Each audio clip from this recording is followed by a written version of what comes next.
Hello दोस्तों, नमस्कार। आप सभी का स्वागत है आपके अपने YouTube channel Sikandar study centre में। दोस्तों मैं सिकंदर कौन, आप देख रहे हैं सिकंदर स्टडी सेंटर। दोस्तों आज की वीडियो में हम बात करेंगे विलोपन विधि, जो कि हम लोगों को क्लास 10th में चैप्टर नंबर 3 में पढ़ना है। दोस्तों आज की वीडियो में बात करेंगे विलोपन विधि। विलोपन विधि है क्या, विलोपन विधि का हल करने का कंडीशन क्या है। तो चलिए हम लोग आज आज की वीडियो में सीखेंगे क्या कि विलोपन विधि को हल किस तरह से किया जाता है। प्रतिस्थापन विधि से भी हल करना है और विलोपन विधि से भी हल करना है। तो प्रतिस्थापन विधि से हमने हल कर दिया है इसके पहले वाले वीडियो में, और आज हम लोग करेंगे विलोपन विधि से हल। ठीक है दोस्तों, तो चलिए हम लोग वीडियो का स्टार्ट करते हैं। विलोपन विधि प्रतिस्थापन विधि से बहुत ही आसान है और शॉर्टकट है। दोस्तों अगर जो आप मेरे यूट्यूब चैनल पर नए हैं तो मेरे चैनल को सब्सक्राइब कर लें। इसके आगे हम लाएंगे ब्रजगुणन विधि। तो ब्रजगुणन विधि भी आप अगर जो सीखना चाहते हैं तो मेरे यूट्यूब चैनल को सब्सक्राइब कर लें, ताकि आने वाला अगला वीडियो आपके पास पहुंच जाए। ठीक है दोस्तों, तो चलिए आज की वीडियो स्टार्ट करते हैं। चलिए दोस्तों, तो एनसीईआरटी का चैप्टर नंबर 3 में एक्सरसाइज 7 में हमारा क्वेश्चन है विलोपन विधि से हल करें। उसमें हमारा समीकरण दिया हुआ है तो उसको हल करेंगे।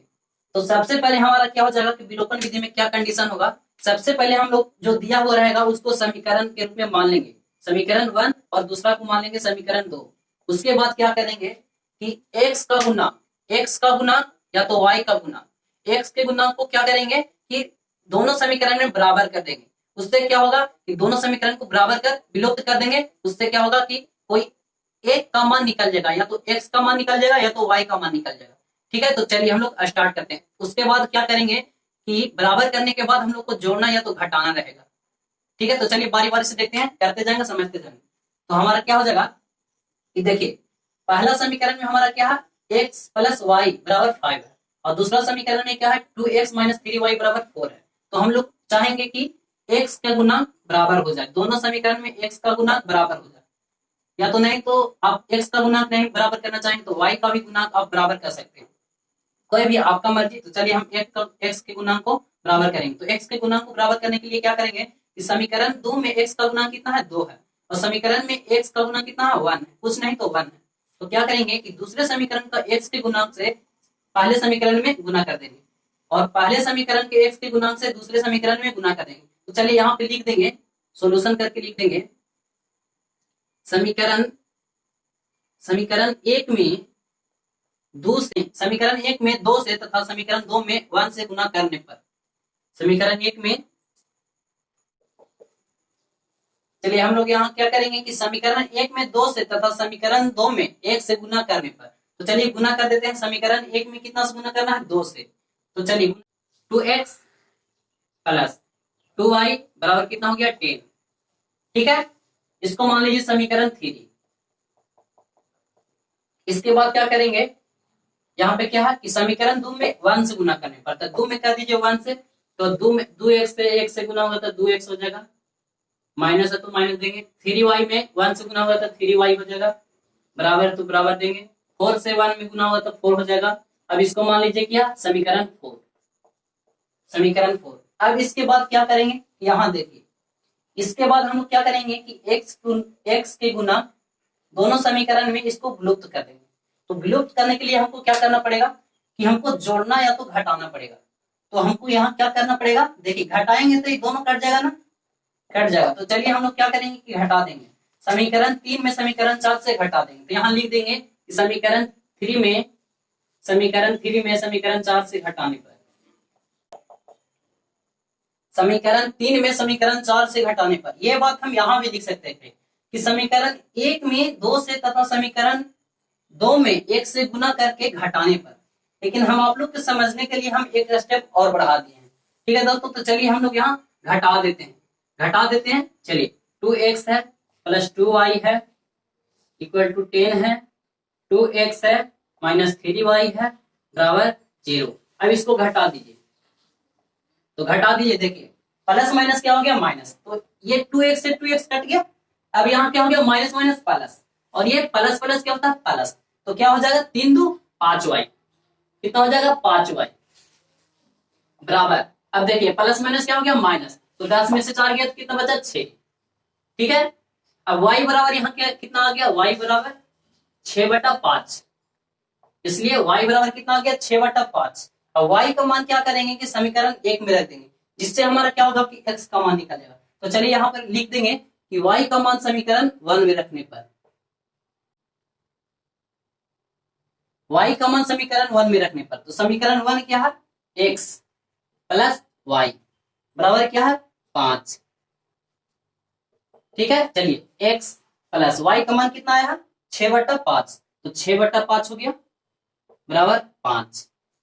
ठीक है, चलिए इसके आगे हल कर देते हैं यहाँ पे। तो 6/5 को बराबर के दूसरे पास में भेज देते हैं, x हो गया इधर और बराबर 5। 6/5 इधर प्लस में तो उधर जगह तो क्या हो जाएगा माइनस में, 6/5 हो गया। अब x बराबर क्या हो गया, x बराबर हो गया यहाँ 5 एलसीएम लेंगे तो 5 बचे कितना हो गया 25 माइनस 6। अब x बराबर हमारा कितना हो गया 19/5, तो x बराबर कितना निकल के आ गया, लिखेंगे अतः x बराबर 19/5 और y बराबर कितना आया 6/5। यही हो जाएगा हमारा आंसर। देखिए प्रतिस्थापन विधि में भी इतना ही आया था 19/5 और y बराबर आया था 6/5। तो कोई भी समीकरण को किसी विधि से हल कीजिए x और y का मान बराबर आएगा, चाहे तो आप प्रतिस्थापन विधि से कीजिए, चाहे विलोपन विधि से कीजिए, या तो फिर ब्रजगुणन विधि से कीजिए, समीकरण का मान उतना ही आएगा जितना कि उसका आंसर। ठीक है, तो चलिए आगे देखते हैं नेक्स्ट क्वेश्चन नंबर 2 में। आप इतना नोट करना चाहते हैं तो नोट भी कर सकते हैं, वीडियो को रोककर नोट कर लीजिए।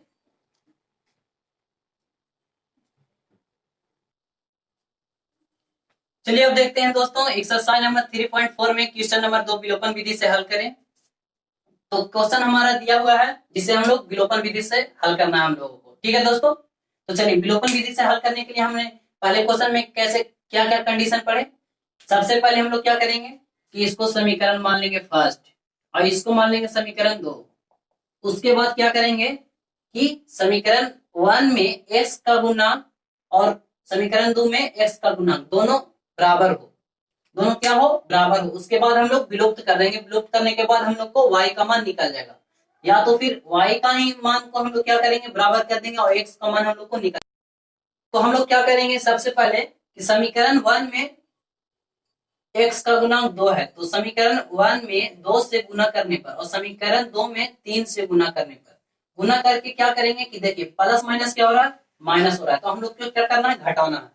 तो प्लस माइनस क्या करेंगे घटा देंगे, प्लस माइनस क्या होगा प्लस माइनस क्या होता है माइनस होता है, तो क्या करेंगे घटा देंगे। तो यहीं पे हम लोग डायरेक्ट लिख लेंगे कि समीकरण 1 में 2 से तथा समीकरण 2 में 3 से गुना करके घटाने पर समीकरण 1 में, चलिए इतना करिए, समीकरण 1 में 2 से तथा समीकरण 2 में 3 से गुना करके घटाने पर क्यों यहाँ क्योंकि हो रहा है प्लस माइनस माइनस होता है इसलिए हम घटा देंगे। चलिए तो आप सॉल्यूशन करना शुरू करते हैं। समीकरण 1 में 2 से, तो समीकरण 1 में 2 से गुना कीजिए, 3 दूना 6x हो जाएगा, 6x प्लस है तो प्लस देंगे, 4 दूना 8y इक्वल टू 10 दूना कितना होता है 20। ठीक है, इसको नहीं, ठीक है इतना हो गया। चलिए आप क्या बोल रहा है कि समीकरण 2 में 3 से गुना करने पर, समीकरण 2 में 3 से गुना करते तो 3 गुना कितना हो जाता है 6x, फिर है माइनस है तो माइनस देंगे, 3 गुना कितना हो गया 6y बराबर 3 गुना फिर 6 हो गया। चलिए अब इसके बाद क्या है कि घटाना है इसको, तो घटा देंगे, घटाओ का चिन्ह देंगे, तो ये 6 में 6 से कैंसिल हो जाएगा और ये क्या हो गया minus minus plus, plus minus क्या minus minus plus, plus plus क्या होता है प्लस, तो 8 6 कितना हो गया 14, 14y बराबर कितना हो गया, अब 20 में से 6 गया तो कितना बचा 14, 14 14 कट गया 1, y बराबर कितना बच गया 1, मतलब y का मान कितना आगे निकल कर 1। और y का मान क्या करेंगे कि समीकरण 1 में पुट कर देंगे, तो लिखेंगे y का मान समीकरण 1 में रखने पर क्या हो गया, y का मान समीकरण 1 में रखने पर, तो समीकरण 1 में हम y का मान रख देंगे क्या है 3x प्लस 4, y की जगह पर क्या है y की जगह पर 1 रखना है, तो 1 यहाँ कर दीजिए गुना में बराबर 10। इसको और आगे हल करते हैं तो 3x हो गया प्लस 4 एकम 4 बराबर कितना हो गया 10, इसको आगे हल करिए 3x बराबर 10। अब 4 प्लस 4 बराबर की साइड है बराबर उस साइड भेज देंगे तो क्या हो जाएगा -4, 3x हो गया यहाँ पे बराबर कितना हो गया 6। अब 3 दूना 6 कट जाएगा, x बराबर कितना निकल के आ गया 2। लिख लेंगे अतः x बराबर 2 और y बराबर कितना आगे निकल कर, x बराबर 2 और y बराबर 1। यही हो जाएगा हमारा आंसर। ठीक है दोस्तों, समझ में आ गया? इतना समझ में आ गया। चलिए देखते हैं नेक्स्ट क्वेश्चन, एक्सरसाइज 3.4 के क्वेश्चन नंबर 3 में विलोपन विधि द्वारा हल। ठीक है, चलिए दोस्तों अब देखते हैं नेक्स्ट क्वेश्चन। नेक्स्ट क्वेश्चन हमारा क्या है, 3x minus 5y minus 4 equal to 0, 9x equal to 2y plus 7। तो क्या हमारा पहला कंडीशन क्या, पहला कंडीशन है कि जो भी रहेगा उसको समीकरण में मान लेंगे, समीकरण 1 और दूसरे वाले को समीकरण 2। फिर क्या है उसके बाद हम लोग को x का गुणांक या तो y का गुणांक को बराबर करके उसको विलोप करके x और y का मान निकालना होता है। तो फर्स्ट कंडीशन में हम लोग क्या करेंगे कि x का गुणांक, पहले वाले के x का गुणांक कितना है 3 और दूसरे वाले के x का गुणांक कितना है 9। तो 9 को क्या करेंगे कि समीकरण 1 से गुना कर देंगे और 3 को क्या करेंगे समीकरण 2 से गुना कर देंगे। इसको करने से क्या हो जाएगा कि हमारा समीकरण का x का गुणांक बराबर हो जाएगा, बराबर होने के बाद विलुप्त हो जाएगा, कट जाएगा। उसके बाद हमारा y का मान निकल जाएगा। चलिए सॉल्यूशन करना प्रारंभ करते हैं। तो चलिए लिखेंगे यहाँ समीकरण 1 में 9 से तथा समीकरण 2 में 3 से गुना करने पर, समीकरण 1 में चलिए क्या है समीकरण 1 में 9 से तथा समीकरण 1 में 9 से तथा समीकरण 2 में 3 से गुना करने पर, तो 3 से गुना कीजिए, आगे समीकरण 1 में 9 से गुना कीजिए, तो 9 3 27 x हो जाएगा, माइनस है तो माइनस देंगे, 9 5 45 y हो जाएगा, माइनस 9 चौको 36 इक्वल टू क्या हो जाएगा 0। फिर दूसरा क्या है, दूसरा में हमको 3 से गुना करना है, 9 3 27 x हो गया और उसके बाद बराबर है 2y हो गया, उसके बाद क्या है प्लस है, नहीं 2 यहाँ कैसे हो जाएगा, 2 है, 2 को 3 से गुना हो जाएगा तो 6y हो जाएगा, प्लस है तो प्लस देंगे, 7 या 21 हो गया इक्वल टू 0। अब क्या करेंगे कि इसको हम इस साइड लाएंगे, इसको हम क्या करेंगे इस साइड, इसको मान लीजिए समीकरण 3 और इसको 27x कर लेते हैं और y वाला को बराबर के बाएं साइड लाते हैं तो माइनस 6y हो जाएगा, प्लस है तो प्लस देंगे 21 इक्वल टू, सॉरी यहाँ पे इसको भी ले लाते हैं इस साइड बराबर की इस साइड, इक्वल टू यहाँ 0 नहीं, बराबर 21 को बराबर की साइड लाते हैं, क्या हो जाएगा माइनस 21 इक्वल टू, इधर कुछ नहीं बचा तो 0 बच गया, इसको मान लीजिए समीकरण 4। अब क्या करेंगे कि समीकरण 3 में समीकरण 4 से घटा देंगे। चलिए दोस्तों अब क्या करेंगे कि समीकरण 3 में समीकरण 4 से घटा देंगे, समीकरण 3 में समीकरण 4 से घटा देंगे, यहाँ लिख देंगे समीकरण 3 में समीकरण 4 से घटाने पर क्या हो जाएगा, समीकरण 3 में समीकरण 4 से घटाने पर, तो समीकरण 3 क्या है, समीकरण 3 है 27x minus 45y minus 36 equal to 0। समीकरण 4 क्या है 27x minus 6y minus 21 equal to 0। अब क्या करेंगे घटा देंगे, तो 27x से 27x खत्म, माइनस माइनस क्या होता है प्लस, अब प्लस माइनस क्या होता है माइनस, तो यहाँ 45 में से 6 गया तो कितना बचा 39y बचा माइनस में। अब यहाँ क्या हो गया कि 21 में माइनस माइनस प्लस और प्लस माइनस माइनस, तो क्या हो जाएगा माइनस, यहाँ कितना हो जाएगा 36 में से 21 जाएगा तो कितना हो गया 15 इक्वल टू 0। अब यहाँ क्या हो जाएगा माइनस 39y इक्वल टू क्या हो जाएगा 15 को उस साइड भेज देंगे, y इक्वल टू कितना हो गया 15/39 माइनस। अब हमारे यहाँ y का मान निकल गया। अब क्या करेंगे कि y का मान समीकरण 1 में पुट कर देंगे जिससे हमारा x का मान निकल जाएगा। ठीक है दोस्तों, चलिए y का मान निकल कर आ गया 15/39, इसको हम लोग काट भी सकते हैं, 5 के 15 हो जाएगा, 5 के 15 और 13 39, तो y का मान कितना आ गया -5/13।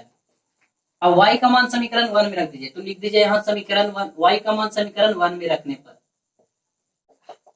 y का मान समीकरण 1 में रखने पर, तो y का मान समीकरण 1 में रख दीजिए, यहाँ 3x है माइनस 5, y का मान यहाँ कितना दिया हुआ है -5/13, फिर क्या है -4 इक्वल टू क्या हो गया 0। इसको आगे सोल्यूशन करेंगे तो 3x हो गया प्लस माइनस माइनस क्या हो जाएगा प्लस, 5×5 = 25, 25 बट्टा कितना हो गया 13 -4 = 0। इसको चलिए यहाँ पे देख लेते हैं,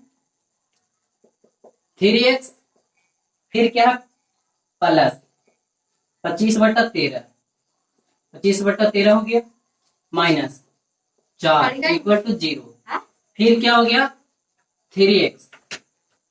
अब क्या करेंगे कि बराबर के दूसरे पक्ष में इन दोनों को भेज देंगे, तो क्या हो जाएगा इधर माइनस में तो उधर हो जाएगा, इधर 4 क्या माइनस में तो उधर जाएगा तो प्लस में जाएगा 4 और -25/13, 3x हो गया बराबर। अब इसको एलसीएम लेंगे 13, तो 13 एलसीएम हो गया 13 को 52 माइनस हो गया 25, 3x हो गया बराबर। अब 52 में से 25 गया तो कितना बचा 12 में 7, फिर हो गया ये 4 में से 2 गया तो 2 27, 27/13। अब 13 कितना हो गया 39, 3 गुना हो जाएगा, ठीक है दोस्तों 3 गुना हो जाएगा तो 13 39, x बराबर कितना हो गया 27/13 39। अब ये काटेगा 9 3 27 और 13 39, 9 3 27 हो गया और 13 39, यानी कि x बराबर कितना निकल के आ गया 9/13 और y बराबर कितना आया था, y बराबर हमारा कितना निकल के आया था -5/13। यही हो गया हमारा आंसर, ठीक है। चलिए देखते हैं नेक्स्ट क्वेश्चन, क्वेश्चन नंबर 4। चलिए दोस्तों अब चलते हैं क्वेश्चन नंबर 4 में, विलोपन विधि द्वारा हल करना समीकरण को। तो हमारा कंडीशन फर्स्ट क्या है कि इसको हम लोग समीकरण 1 मान लेते हैं और इसको हम लोग समीकरण 2 मान लेते हैं। उसके बाद क्या होता है कि समीकरण 1 में क्या करेंगे 1/2 से, नहीं समीकरण 1 में क्या करेंगे कि 1 से तथा समीकरण 2 में 1/2 से। क्यों करेंगे, क्योंकि x का गुणांक हमारे यहाँ कितना है। चलिए इसको और आगे समझते हैं, यहाँ पे समीकरण हम लोग नहीं मानते हैं, इसको समीकरण अभी नहीं मानते हैं, इसको और आगे समझ लेते हैं। और आगे समझेंगे तो क्या हो जाएगा कि 1/2 इंटू एक्स हम लोग बोल सकते हैं, 1/2 इंटू एक्स हम लोग बोल सकते हैं। इसको ऐसे लिख सकते हैं माइनस प्लस है तो प्लस देंगे 2/3 y, इसको इस ढंग से लिख सकते हैं। इधर क्या है बराबर की साइड में क्या है -1 है, तो इधर आएगा तो क्या हो जाएगा +1 बराबर, इधर कुछ नहीं बचे तो 0। और दूसरा में क्या है कि x है, x है तो x देंगे -1/3y लिख सकते हैं। इधर क्या है बराबर कुछ साइड में +3 है, तो इधर आएगा तो क्या हो जाएगा -3 इक्वल टू इधर कुछ नहीं बचा तो 0। अब हम लोग क्या करेंगे कि इसको समीकरण 1 मान लेंगे और इसको हम लोग क्या करेंगे समीकरण 2 मान लेंगे, ठीक है। इतना समझ में आ गया। इसके बाद हम लोग क्या करेंगे कि समीकरण में कितना से 1 से गुना करते हैं और समीकरण 2 में 1/2 से गुना करते हैं, तो हमको x का गुणांक बराबर हो जाता है। x का गुणांक बराबर हो जाएगा तो हम लोग क्या करेंगे विलुप्त कर देंगे, विलुप्त कर क्या करेंगे कि y का मान निकाल लेंगे, ठीक है दोस्तों। चलिए समीकरण लिखते हैं। समीकरण 1 में 1 से तथा समीकरण 2 में 1/2 से गुना करने पर, चलिए क्या करेंगे कि समीकरण 1 में 1 से तथा समीकरण 2 में 1/2 से गुना करके घटाने पर, तो चलिए अब इसका हल इधर इस साइड कर लेते हैं।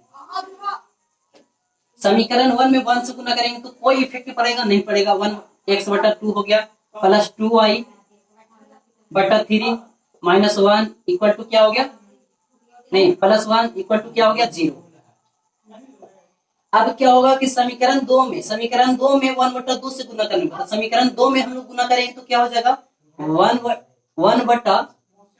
1/2x हो जाएगा इस ढंग से, 1/2 माइनस है तो माइनस देंगे, 1/2 से गुना करना है तो क्या हो जाएगा 1/2। चलिए यहाँ 1/2 इंटू 1/3 हो गया y प्लस हो गया 1/2 इक्वल टू क्या हो गया, सॉरी यहाँ कितना हो जाएगा 1/2 गुने कितना हो गया 3 इक्वल टू क्या हो गया 0। इतना हो गया। इतना होने के बाद अब हम लोग क्या करेंगे आगे इसको और जरा सा आगे बढ़ा लेते हैं, 1/2 x हो गया माइनस, या तो इसको इस ढंग से लिख दिए x/2 माइनस 1 में 1 से गुना होगा 1/6 y, इसको इस ढंग से लिख सकते हो y/6, ठीक है। चलिए इसको और आगे हल करते हैं तो 3/2 हो गया बराबर 0। ये हो गया हमारा क्या, ये हमारा गुना कर इतना निकल कर आ गया। अब हम लोग क्या करेंगे, चलिए इसको मान लीजिए समीकरण 3 और इसको मान लीजिए समीकरण 4। यहां हम लोग घटाव नहीं करते हैं, गुना यहां लिख देते हैं गुना करने पर, करने पर। ठीक है, चलिए अब हम लोग क्या करेंगे, इस समीकरण 3 में समीकरण 4 से घटाने पर लिख देंगे। यहाँ समीकरण 3 में समीकरण 4 से घटाने पर, तो समीकरण 3 कितना है, x/2। फिर घटाओ का चिन्ह देंगे माइनस x/2। ठीक है दोस्तों, उसके बाद क्या है, प्लस है तो प्लस देंगे 2/y/3 माइनस हमारा क्या हो जाएगा, इसमें भी माइनस है तो माइनस y/6। फिर क्या है, प्लस है तो प्लस देंगे 1। फिर हमको घटाना है तो घटाओ का चिन्ह देंगे और 3/2 लिख देंगे इक्वल टू 0। इतना समझ में आया किस ढंग से किए। हम उस ढंग से नहीं करके इस ढंग से कर दिए हैं कि इसको और इसको घटा दिए हैं, फिर प्लस है तो प्लस दिए हैं, फिर ये y वाला को लिखकर और माइनस देकर y वाला को यहाँ चिन्ह क्या है, इसके आगे चिन्ह क्या है माइनस में, तो माइनस हम यहाँ पे लिख दिए हैं +1। उसके बाद क्या है हमारा 3/2 माइनस हो जाएगा 3/2 क्योंकि हमको घटाना है। चलिए इसके आगे हल करते हैं, तो ये से ये कैंसिल हो गया और ये क्या हो जाएगा 2y/3 माइनस माइनस क्या हो गया प्लस, y/6 हो गया प्लस। अब यहाँ क्या हो जाएगा कि इसको और इसको एलसीएम लेंगे तो 2 हो जाएगा, 2 - 3 इक्वल टू 0। इतना समझ में आ गया। चलिए अब इसको एलसीएम लेते हैं तो 3 और 6 के एलसीएम कितना हो जाएगा, 3 और 6 के एलसीएम 6। 6 में 3 से भाग देंगे तो 2 2 4y हो गया प्लस y हो गया प्लस, यहाँ कितना आ गया -1/2 आ गया बराबर 0। इतना समझ में आ गया। अब हम लोग क्या करेंगे कि इसको बराबर, चलिए अब क्या करेंगे कि इसको बराबर के दूसरे पक्ष में भेज देंगे, तो इसको आगे जोड़ लेते हैं 4 × 5y/6 बराबर क्या हो गया प्लस 1/2 हो गया। अब ये 3 दूना 6 कट गया 3, अब क्या हो जाएगा कि 5, 3 गुना हो जाएगा तो 5y हो जाएगा इक्वल टू 3 हो गया। तो y बराबर हमारा कितना आ गया 3/5 आ गया। अब y का मान हम लोग क्या रख देंगे, समीकरण 1 में रख देंगे, तो y का मान हमारा रख देंगे इसमें, तो x का मान नहीं निकल कर आ जाएगा। चलिए यहाँ पे देख लेते हैं हम लोग, y का मान समीकरण 1 में रख लेते हैं, तो लिख देंगे यहाँ y का मान समीकरण 1 में रखने पर 1/2 × x आ गया प्लस 2/3, y का मान कितना आ गया 3/5 आ गया, 3/5 प्लस 1 इक्वल टू हो गया 0। 1/2 x प्लस 3 × 6 बटा 5 15 प्लस 1 इक्वल टू 0। 1/2 × x हो गया प्लस 15 और 1 कैसे 15 हो गया 6 प्लस 15 हो गया इक्वल टू 0। 1/2 × x प्लस क्या हो गया 15 6 21/15 बराबर 0। अब क्या करेंगे, इसको बराबर के दूसरे पक्ष में भेज देंगे, 1/2 × x इक्वल टू हो गया -21/15, 7 × 21 और 5 × 15 कितना आ गया 1/2 × x बराबर कितना आ गया -7/5। अब तीसरा गुना कर दिए, तीसरा गुना करेंगे तो क्या हो जाएगा, क्या हो जाएगा, चलिए इसको इस ढंग से कीजिए 7/5, या इधर गुना में है तो इधर जाएगा तो भाग में हो जाएगा 2/1 हो जाएगा। चलिए x बराबर कितना हो गया -14/5, तो x बराबर हमारा कितना निकल के आएगा -14/5 और y बराबर कितना निकल कर आया है 3/5। यही हो जाएगा हमारा आंसर। चलिए आज की क्लास इतना ही। चलिए अगले वीडियो हम देखेंगे वृत्तगुणन विधि। वृत्तगुणन विधि से हम लोग किस ढंग से हल करते हैं। ठीक है दोस्तों, चलिए ओके। अगर जो आप मेरे YouTube चैनल पर नए हैं तो मेरे चैनल को सब्सक्राइब कर लें ताकि कोई भी वीडियो आपसे मिस ना हो।